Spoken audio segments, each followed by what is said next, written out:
Nombre y apellido, Cristóbal Daniel Bolívar. Trabajo práctico número 3, Sociología de la Comunicación Social. Nuestro grupo eligió la temática de la comunicación intercultural.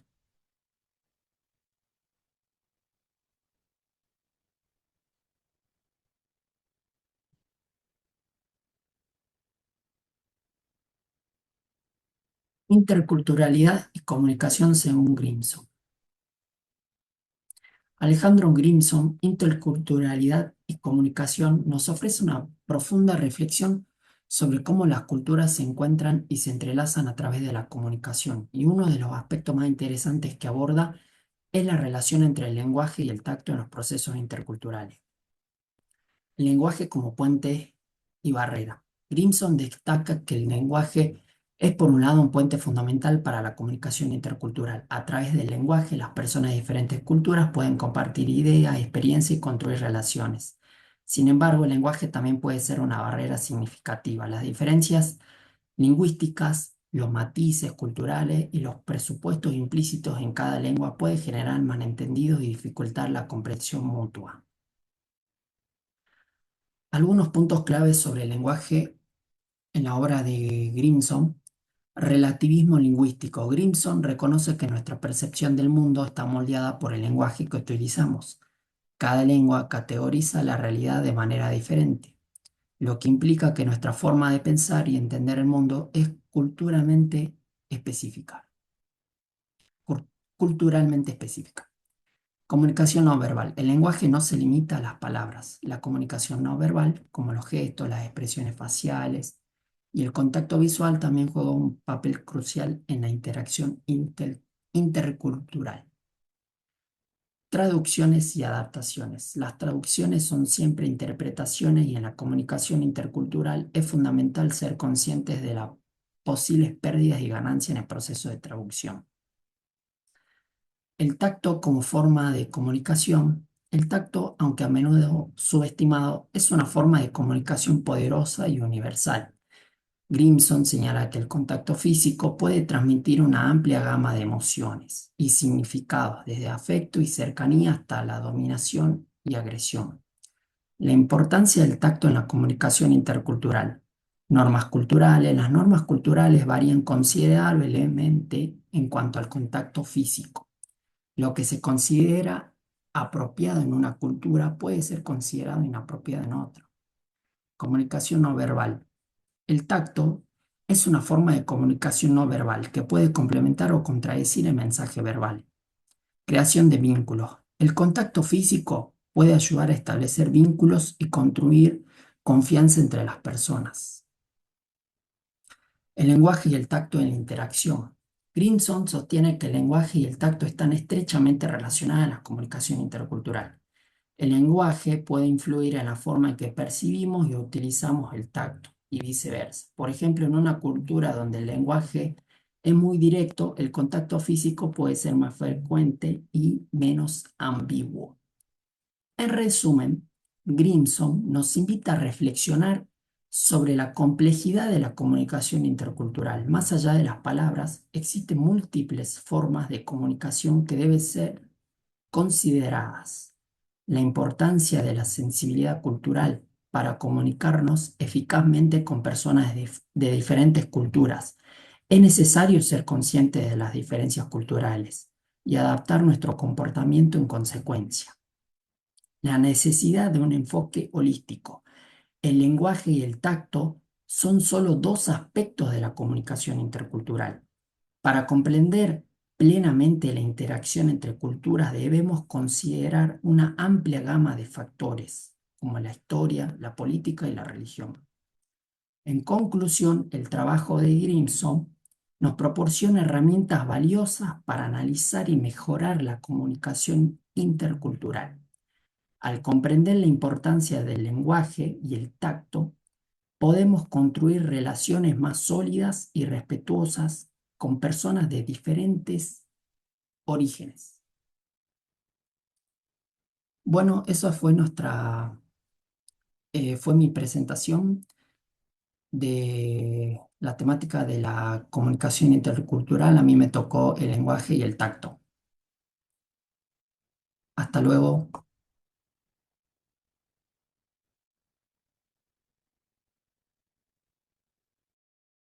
Soy Nicolás Choque, COD 1111. El espacio. El espacio y el tiempo son categorías universales en el pensamiento humano, pero su conceptualización varía según las sociedades. Drunken y Mauss plantean que las clasificaciones espaciales tienen un origen social y se reflejan en las relaciones sociales dentro de una comunidad. Evan Pritchard, por su parte, distingue entre distancia física, fácilmente percibida por extranjeros, y distancia estructural, relacionada con los valores sociales y culturales. Mientras que Hall desarrolló la proxémica, que estudia cómo el ser humano percibe y organiza el espacio en función de su cultura. Hola a todos, hoy vamos a hablar sobre un tema fundamental, ¿no? Que son las diferencias culturales. A mí me tocó el tema del tiempo.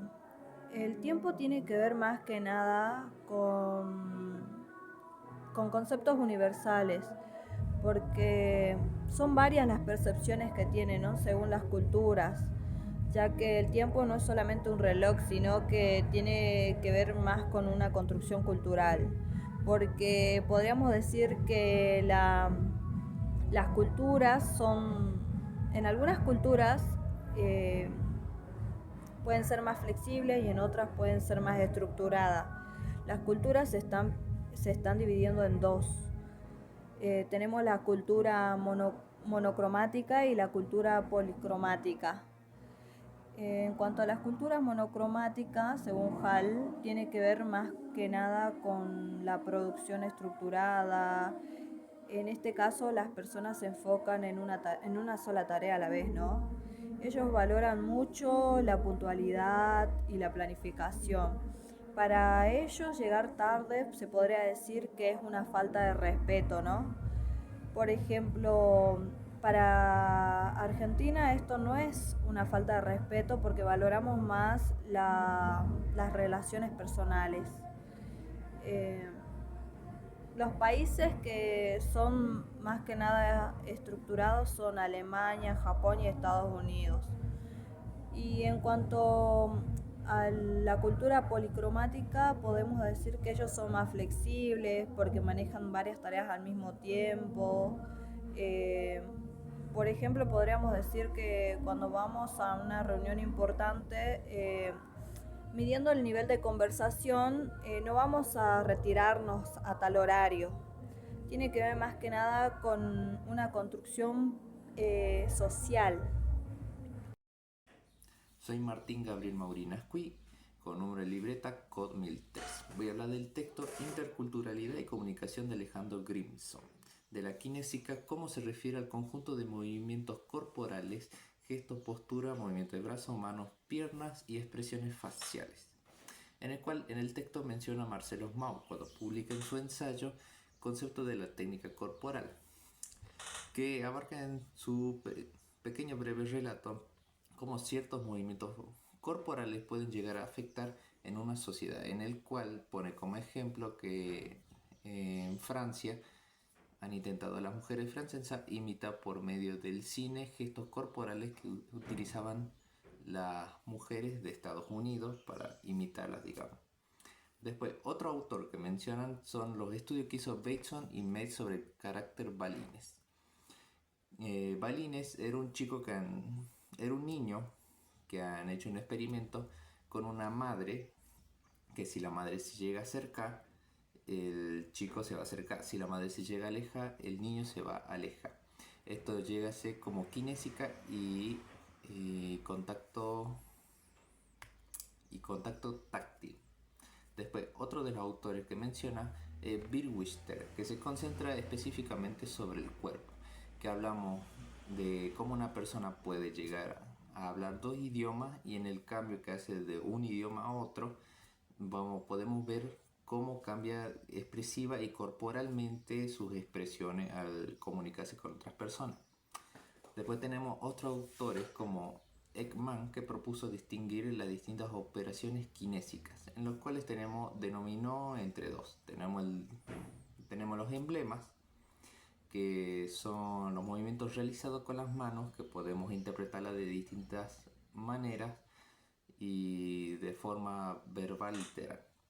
Por ejemplo, nos ponen distintos ejemplos en el cual podemos apreciar que si levantamos los dedos y ponemos la otra, esto va a simbolizar la pistola. Si levantamos el dedo mayor, como mencionan en el texto, va a significar el famoso fuck you.